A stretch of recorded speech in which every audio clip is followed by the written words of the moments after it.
Hello mga kakusina! Ako po ulit si Ate Angel ng Kusina ni Angel. And for today's video, gagawa po tayo ng bagong dessert recipe na hindi mo pa nagagawa sa iyong kusina.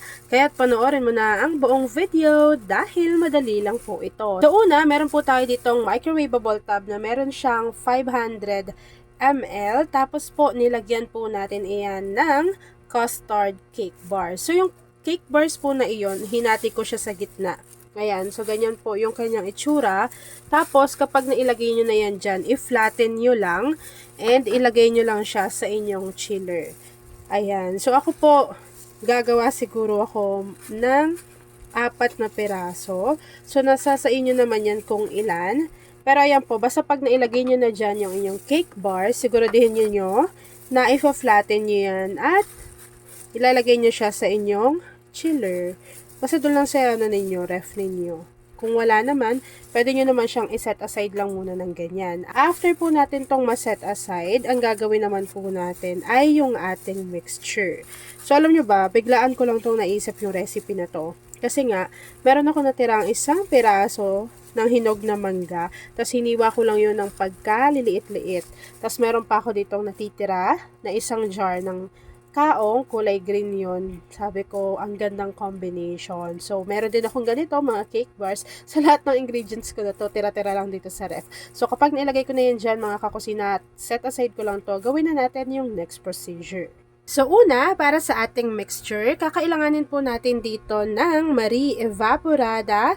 Yung bawat lata po na ito ay meron siyang 380 grams. So, ang gagamitin ko po ay 3 piraso. Ito po optional lang naman siya na 3 yung gamitin ninyo. Pwede naman kayong gumamit ng isang lata lang tapos maglagay na lang kayo ng 3 cups of water. Ako po kasi meron lang ako natitira pang mga evap ni Marie. So kailangan ko lang siyang gamitin kaysa masira lang siya dito sa bahay. So 3 lata po iyan. Tapos hindi pa nakabukas yung apoy natin dyan kasi kailangan pa natin pagsamasamahin yung ating mga ingredients. After adding ng ating Marie Evaporada, kakailanganin naman natin ng 1 can or 380 grams nitong Marie Condensada. So, ilagay nyo lang yan dyan lahat hanggang sa masimot yung laman na nasa lata kasi po napakamahal na talaga ng bilihin. Pero si Marie, in fairness naman, mura lang po yung kanilang evap, pati yung kanilang condensada, pero masarap siya. After nun, naglagay lang din po tayo dito ng at least half teaspoon ng vanilla essence or vanilla extract. After adding ng ating mga liquid ingredients, kakailanganin po natin dito ng isang sachet or 24 grams itong Menu Magic Leche Flan Jelly Powder. So, ito po yung lalagay natin dito para meron na rin siyang instant color. So, kung gusto nyo yan, ilalagay ko yan dyan kung saan ko to nabili. After po natin mapagsama-sama yung ating mga ingredients, haluin lang natin ito ng maigi hanggang sa makita po natin na natunaw na yung inilagay natin na Leche Flan Jelly Powder. After matunaw ng ating jelly powder, ito yung sinasabi ko sa inyo na hinog na mangga. Ayan o. Maglalagay lang tayo ng konti kasi ipang tatoppings natin yung matitira. Nasa sa inyo naman yan kung makakabili pa kayo ng mangga na maramihan. Tapos hiniwa ko lang yan ng ganyan kaliliit or kaninipis. After nun, ito naman yung green kaong. Hiniwa ko lang din yan ng mas maliliit pa.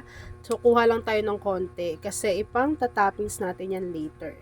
Kapag nailagay na po natin yung ating hinog na mangga, pati yung ating green kaong, haluin lang po ulit natin ito ng maigi. Bago, pwede na po nating buksan yung ating apoy sa ating kalan over medium to low heat. And then, lulutuin lang po natin ito hanggang sa kumulo yung ating mixture.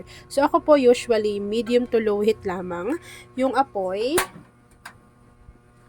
Kasi ayoko pong nabibigla yung mixture.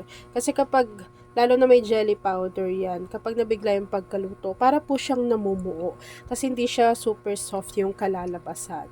So ako po, lulutuin ko lang to mga kakusina, and then after po nun, ipapakita ko na sa inyo kung ano pa yung next procedure.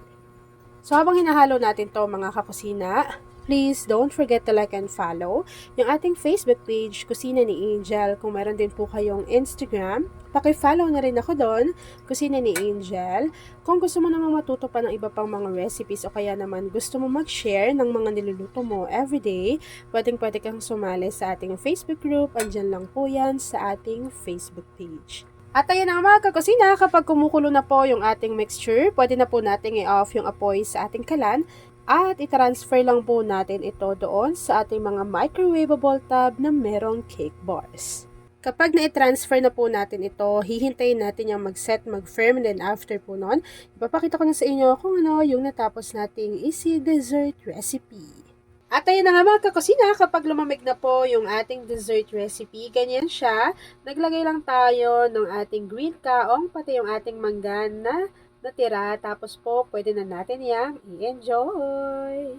At ayun na nga mga kakusina, tapos na naman po ang ating easy dessert recipe na creamy mango kaong dessert. Kung nagustuhan mo yung ating video, please like and share this video. At kung hindi ka pa nakakapag-subscribe sa aking YouTube channel na Kusina ni Angel, please click subscribe button. Click mo na yung notification bell.